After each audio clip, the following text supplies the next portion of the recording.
आइए भक्तों, आज जानते हैं बृहस्पतिवार व्रत कथा एवं पूजा विधि। इस विधि से करेंगे तो भगवान विष्णु बनाएंगे धनवान। बृहस्पतिवार का दिन भगवान विष्णु को समर्पित है। कहते हैं कि जो व्यक्ति हर गुरुवार भगवान विष्णु की पूजा करता है और गुरुवार की कथा सुनता है, गुरु बृहस्पति की और भगवान विष्णु की कृपा से उनकी सभी परेशानियां दूर हो जाती है। लेकिन गुरुवार की व्रत कथा और पूजा के कुछ नियम है जिनका बड़ी ही सावधानी से पालन करना चाहिए। आइए जानते हैं गुरुवार के व्रत कथा और व्रत से जुड़े नियम। गुरुवार व्रत पूजा कथा में कई ऐसी बातें बताई गई है जिन्हें मनुष्य को ध्यान पूर्वक अपनाना चाहिए। कहते हैं जो व्यक्ति श्रद्धा भाव से गुरुवार को भगवान विष्णु की पूजा करता है और गुरुवार व्रत की कथा कहता है और सुनता है, उसकी गरीबी और कष्ट को भगवान विष्णु दूर करते हैं। जीवन में सुख समृद्धि के लिए गुरुवार के दिन आप भी इस गुरुवार व्रत कथा को सुने या पढ़े। बृहस्पतिवार के दिन सूर्योदय से पहले ही उठे और नित्य क्रम से नियुक्त होकर पीले रंग के वस्त्र पहने, पूरे घर में गंगा जल छिड़के। इसके बाद पूजा घर में श्री हरि विष्णु की मूर्ति या चित्र स्थापित करे। फिर पीले रंग के गंध, पुष्प और अक्षत चढ़ाए। इसके बाद चना, गुड़ और मुनक्का चढ़ाकर विधि विधान से पूजन शुरू करे। मंत्र का जाप करे। मंत्र ओम नमो भगवते वासुदेवाय नमः। इस मंत्र का जाप करे। व्रत की कथा पढ़े। कथा पढ़ने के बाद केले के पेड़ में जल चढ़ाए। बृहस्पतिवार व्रत की कथा। तो एक बार बोलिए प्रेम से विष्णु भगवान की जय, लक्ष्मी माता की जय। की प्राचीन समय की बात है। भारत वर्ष में एक राजा राज्य करता था। वह बड़ा प्रतापी और दानी था। वह नित्य गरीबों और ब्राह्मणों की सेवा सहायता करता था। वह प्रतिदिन मंदिर में भगवान दर्शन करने जाता था, लेकिन यह उसकी रानी को अच्छा न लगता। न वह व्रत करती और न ही किसी को एक पैसा दान में देती। राजा को भी ऐसा करने से मना किया करती। एक समय की बात है कि राजा शिकार खेलने वन को चले गए। घर पर रानी और दासी थी। उस समय गुरु बृहस्पति साधु का रूप धारण कर राजा के दरवाजे पर भिक्षा मांगने आए। साधु ने रानी से भिक्षा मांगी तो वह कहने लगी, हे साधु महाराज, मैं इस दान और पुण्य से तंग आ गई हूँ। आप कोई ऐसा उपाय बताए जिससे यह सारा धन नष्ट हो जाए और मैं आराम से रह सकूं। साधु रूपी बृहस्पति देव ने कहा, हे देवी, तुम बड़ी विचित्र हो। संतान और धन से भी कोई दुखी होता है।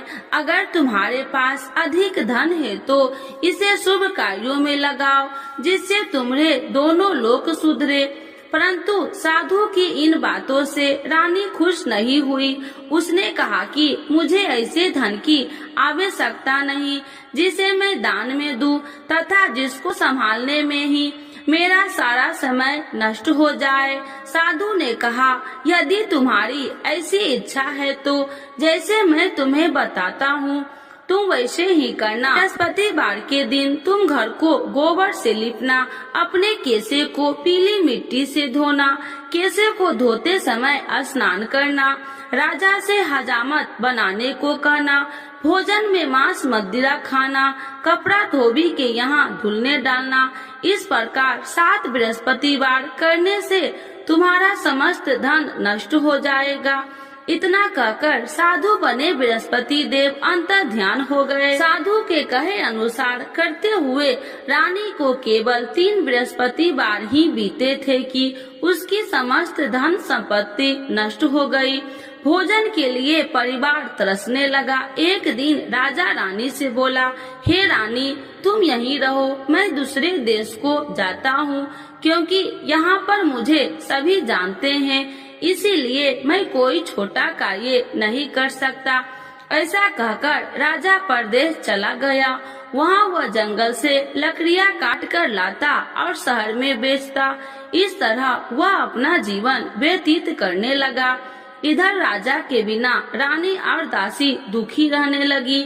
एक समय जब रानी और दासियों को 7 दिन बिना भोजन के रहना पड़ा तो रानी ने अपनी दासी से कहा, हे दासी, पास ही के नगर में मेरी बहन रहती है, वह बड़ी धनवान है, तू उसके पास जा और कुछ ले आ ताकि थोड़ा बहुत गुजर बसर हो जाए। दासी रानी की बहन के पास गई। उस दिन बृहस्पतिवार था।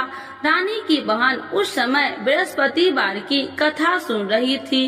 दासी ने रानी की बहन को अपनी रानी का संदेश दिया, लेकिन रानी की बहन ने कोई उत्तर नहीं दिया। जब दासी को रानी की बहन से कोई उत्तर नहीं मिला तो वह बहुत दुखी हुई। उसे क्रोध भी आया। दासी ने वापस आकर रानी को सारी बात बता दी। सुनकर रानी ने अपने भाग्य को कोसा। उधर रानी की बहन ने सोचा कि मेरी बहन की दासी आई थी, परंतु मैं उससे नहीं बोली, इससे वह बहुत दुखी हुई होगी। कथा सुनकर और पूजन समाप्त कर वह अपनी बहन के घर गई और कहने लगी, हे बहन, मैं बृहस्पतिवार का व्रत कर रही थी, तुम्हारी दासी गई, परंतु जब तक कथा होती है तब तक न उठते हैं और न ही बोलते हैं, इसीलिए मैं नहीं बोली। कहो दासी क्यों गई थी? रानी बोली, बहन, हमारे घर अनाज नहीं था। ऐसा कहते कहते रानी की आंखें भर आई। उसने दासियों समेत भूखा रहने की बात भी अपनी बहन को बता दी। रानी की बहन बोली, बहन देखो, बृहस्पति देव भगवान सबकी मनोकामना पूर्ण करते हैं। देखो, शायद तुम्हारे घर में अनाज रखा हो। यह सुनकर दासी घर के अंदर गई तो वहाँ उसे एक घड़ा अनाज का भरा मिल गया।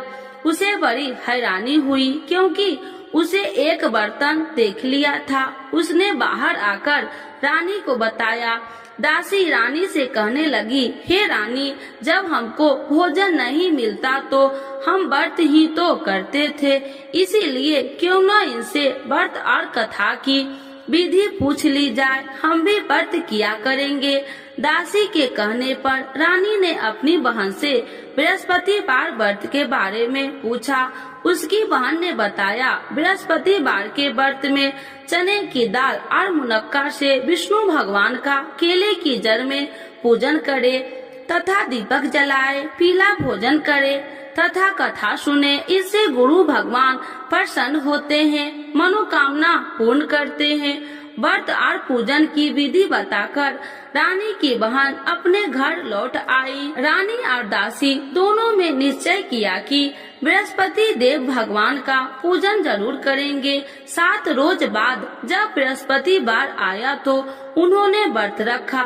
घुड़सार में जाकर चना और गुड़ बिन लाई तथा उसकी दाल से केले की जड़ तथा विष्णु भगवान का पूजन किया। अब पीला भोजन कहाँ से लाए? दोनों बड़ी दुखी हुई, परंतु उन्होंने व्रत किया था, इसीलिए बृहस्पति देव भगवान प्रसन्न थे।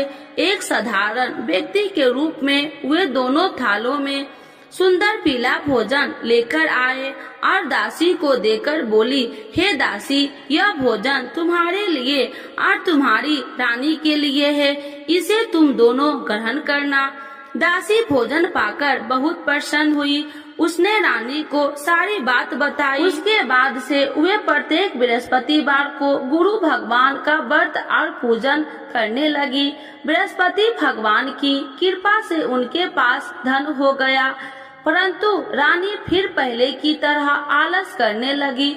तब दासी बोली, देखो रानी, तुम पहले भी इसी प्रकार आलस करती थी, तुम्हें धन रखने में कष्ट होता था, इस कारण सभी धन नष्ट हो गया। अब गुरु भगवान की कृपा से धन मिला है तो फिर तुम्हें आलस होता है। बड़ी मुसीबतों के बाद हमने ये धन पाया है, इसीलिए हमें दान पुण्य करना चाहिए। अब तुम भूखे मनुष्य को भोजन कराओ, प्याव लगवाओ, ब्राह्मणों को दान दो, कुआं, तालाब, बावड़ी आदि का निर्माण कराओ, मंदिर, पाठशाला बनाकर ज्ञान दो, कुमारी कन्याओं का विवाह करवाओ, अर्थात धन को शुभ कार्यों में खर्च करो, जिससे तुम्हारे कुल का यश बढ़ेगा तथा स्वर्ग की प्राप्ति हो और पितृ प्रसन्न हो। दासी की बात मानकर रानी शुभ कर्म में करने लगी, उसका यश फैलने लगा। एक दिन रानी और दासी आपस में विचार करने लगी कि जाने राजा किस दशा में होंगे, उनकी कोई खोज खबर भी नहीं है। उन्होंने श्रद्धा पूर्वक गुरु बृहस्पतिवार भगवान से प्रार्थना की, राजा जहाँ कहीं भी हो शीघ्र वापस आ जाए। उधर राजा परदेश में बहुत दुखी रहने लगा। वह प्रतिदिन जंगल से लकड़ियाँ बीन कर लाता और उसे शहर में बेचकर अपने दुखी जीवन को बड़ी कठिनता से व्यतीत करता। एक दिन दुखी हो अपनी पुरानी बातों को याद करके वह रोने लगा और उदास हो गया। उसी समय राजा के पास बृहस्पति देव साधु के भेष में आकर बोले, हे लकड़हारे, तुम इस सुनसान जंगल में किस चिंता में बैठे हो, मुझे बतलाओ। यह सुन राजा के नेत्रों में जल भर गया और साधु की वंदना कर राजा ने अपनी संपूर्ण कहानी सुना दी।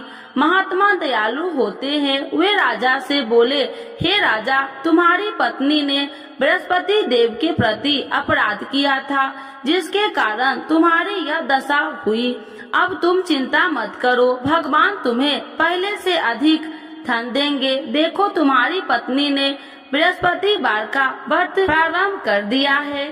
अब तुम भी बृहस्पतिवार का व्रत करके चने की दाल व गुड़ जल के लोटे में डालकर केले का पूजन करो। फिर कथा कहो या सुनो, भगवान तुम्हारी सब मनोकामनाओं को पूर्ण करेंगे। साधु की बात सुनकर राजा बोले, हे प्रभु, लकड़ी बेचकर तो इतना पैसा भई नहीं बचता जिससे भोजन के उपरांत कुछ बचा सकूं। मैंने रात्रि में अपनी रानी को व्याकुल देखा है। मेरे पास कोई साधन नहीं जिससे उसका समाचार जान सकूं। फिर मैं कौन सी कहानी कहूँ, यह भी मुझको मालूम नहीं। साधु ने कहा, हे राजा, मन में बृहस्पति भगवान के पूजन व्रत का निश्चय करो, वे स्वयं तुम्हारे लिए कोई राह बना देंगे। बृहस्पतिवार के दिन तुम रोजाना की तरह लकड़ियाँ लेकर शहर में जाना। तुम्हें रोज से 2 गुना धन मिलेगा, जिससे तुम भली भांति भोजन कर लोगे तथा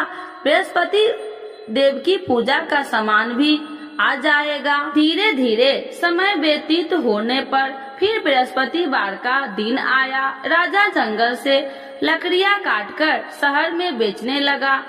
उसे उस दिन और 2 दिनों से अधिक धन मिला। राजा ने चना, गुड़ आदि लाकर बृहस्पतिवार का व्रत किया। उस दिन से उसके सभी कलेश दूर हुए।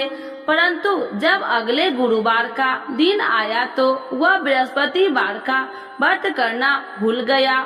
इस कारण बृहस्पति भगवान नाराज हो गए।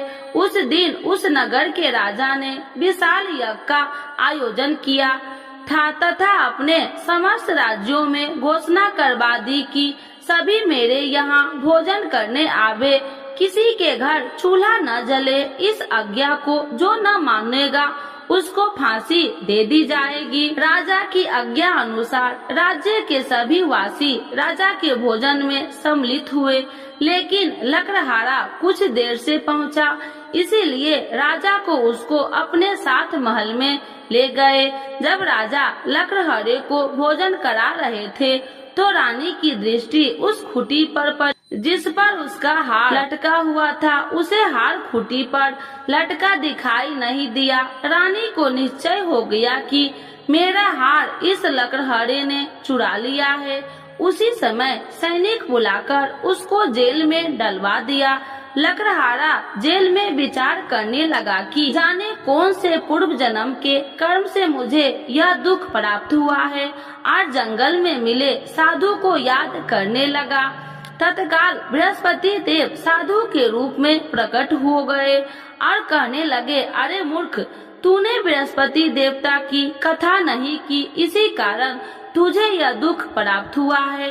अब चिंता मत कर, बृहस्पतिवार के दिन जेल खाने के दरवाजे पर तुझे 4 पैसे पड़े मिलेंगे, उनसे तू बृहस्पतिवार की पूजा करना तो तेरे सभी कष्ट दूर हो जाएंगे। अगले बृहस्पतिवार उसे जेल के द्वार पर 4 पैसा मिले।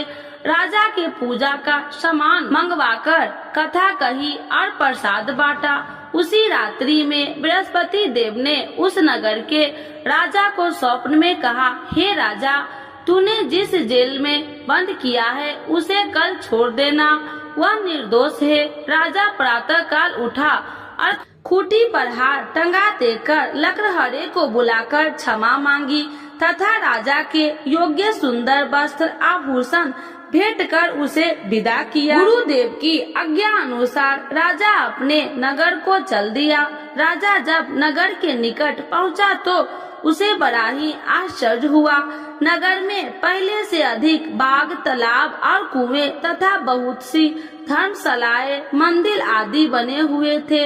राजा ने पूछा कि यह किसका बाग और धर्मशाला है।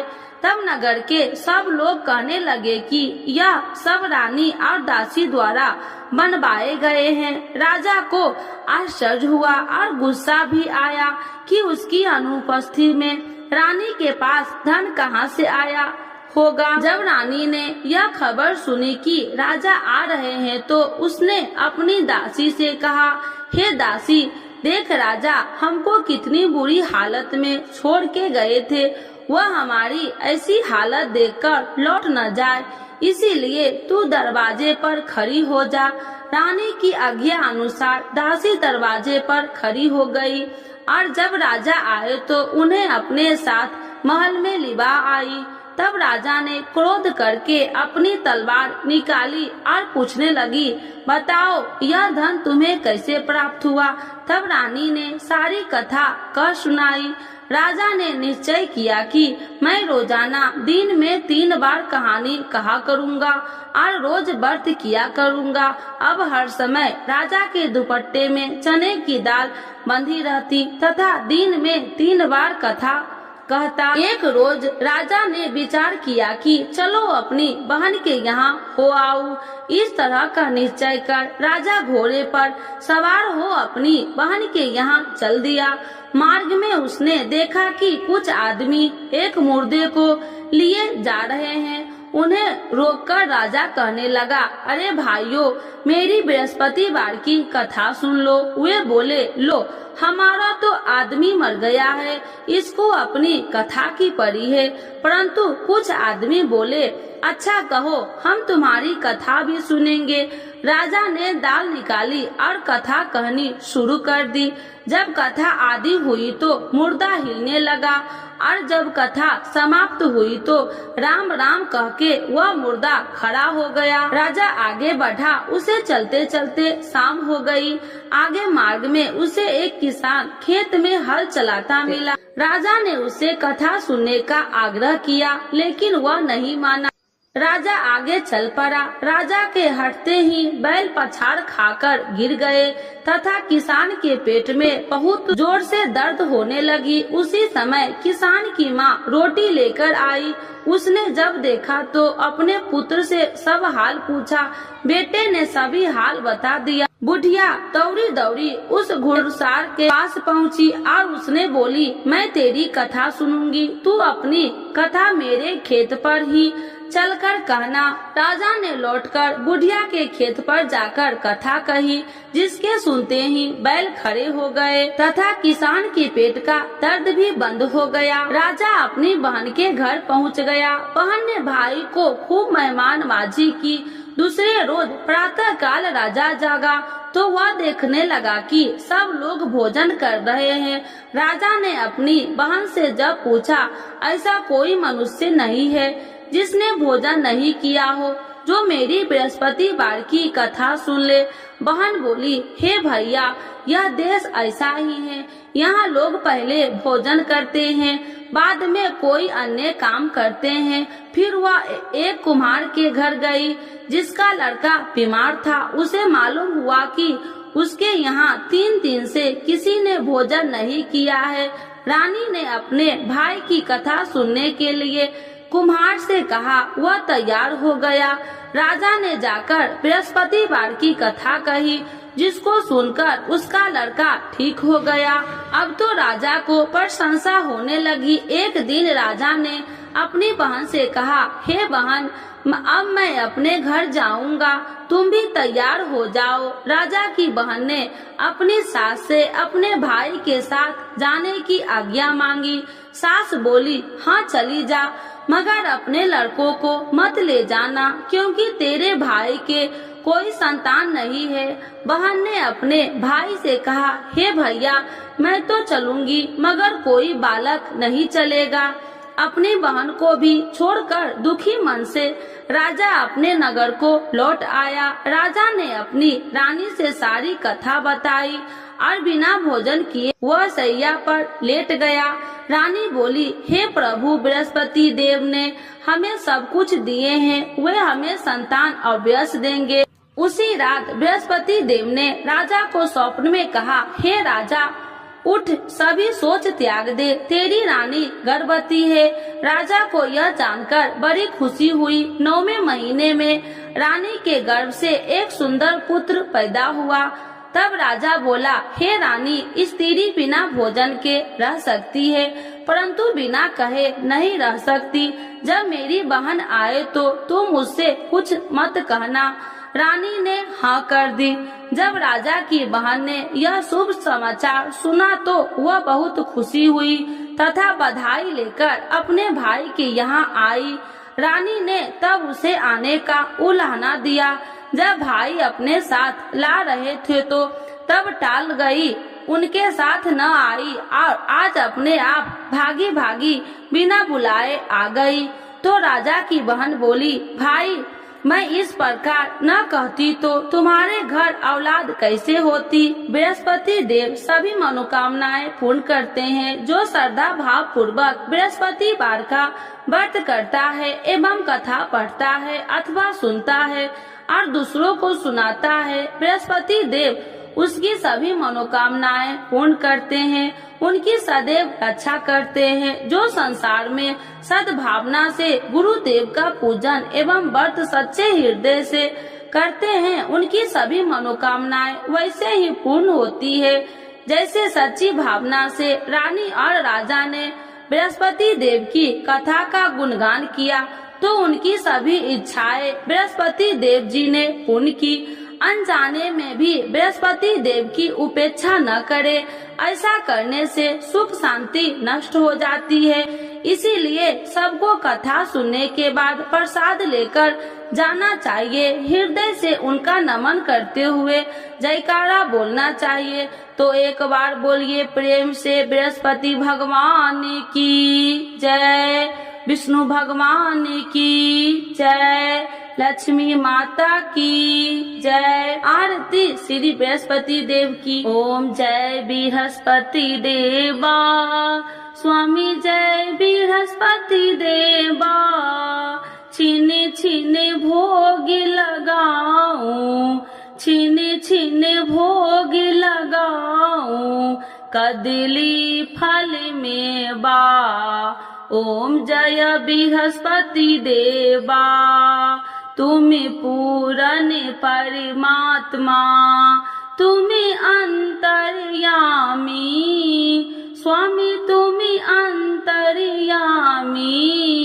जगत पिता जगदीश्वर, जगत पिता जगदीश्वर, तुम्हें सबके स्वामी। ओम जय बृहस्पति देवा, चरणामृत निज निर्मल, सब पातक हरिता, स्वामी सब पातक हरिता, सकल मनोरथ दायकी, सकल मनोरथ दायकी, कृपा करो भरता। ओम जय बृहस्पति देवा। तन मन धन अर्पण कर, जो जन शरण पड़े। स्वामी जो जन शरण पड़े, प्रभु प्रकट तब हो करे। प्रभु प्रकट तब हो कर, आकर द्वार खड़े। ओम जय बृहस्पति देवा। दीन दयाल दयानिधि, भक्तन हितकारी। स्वामी भक्तन हितकारी, पाप दोष सब हरता। पाप दोष सब हरता, भव बंधन हारी। ओम जय बृहस्पति देवा। सकल मनोरथ दायकी, सब संशय तारो। स्वामी सब संशय तारो, विषय विकार मिटाओ। विषय विकार मिटाओ, संतन सुखकारी। ओम जय बृहस्पति देवा। जो कोई आरती तेरी, प्रेम सहित गावे। स्वामी प्रेम सहित गावे, ज्येष्ठानंद बंद सो। ज्येष्ठानंद बंद सो, सो निश्चय पावे। ओम जय बृहस्पति देवा। स्वामी जय बृहस्पति देवा। बृहस्पति भगवान की जय, विष्णु भगवान की जय, लक्ष्मी माता की जय।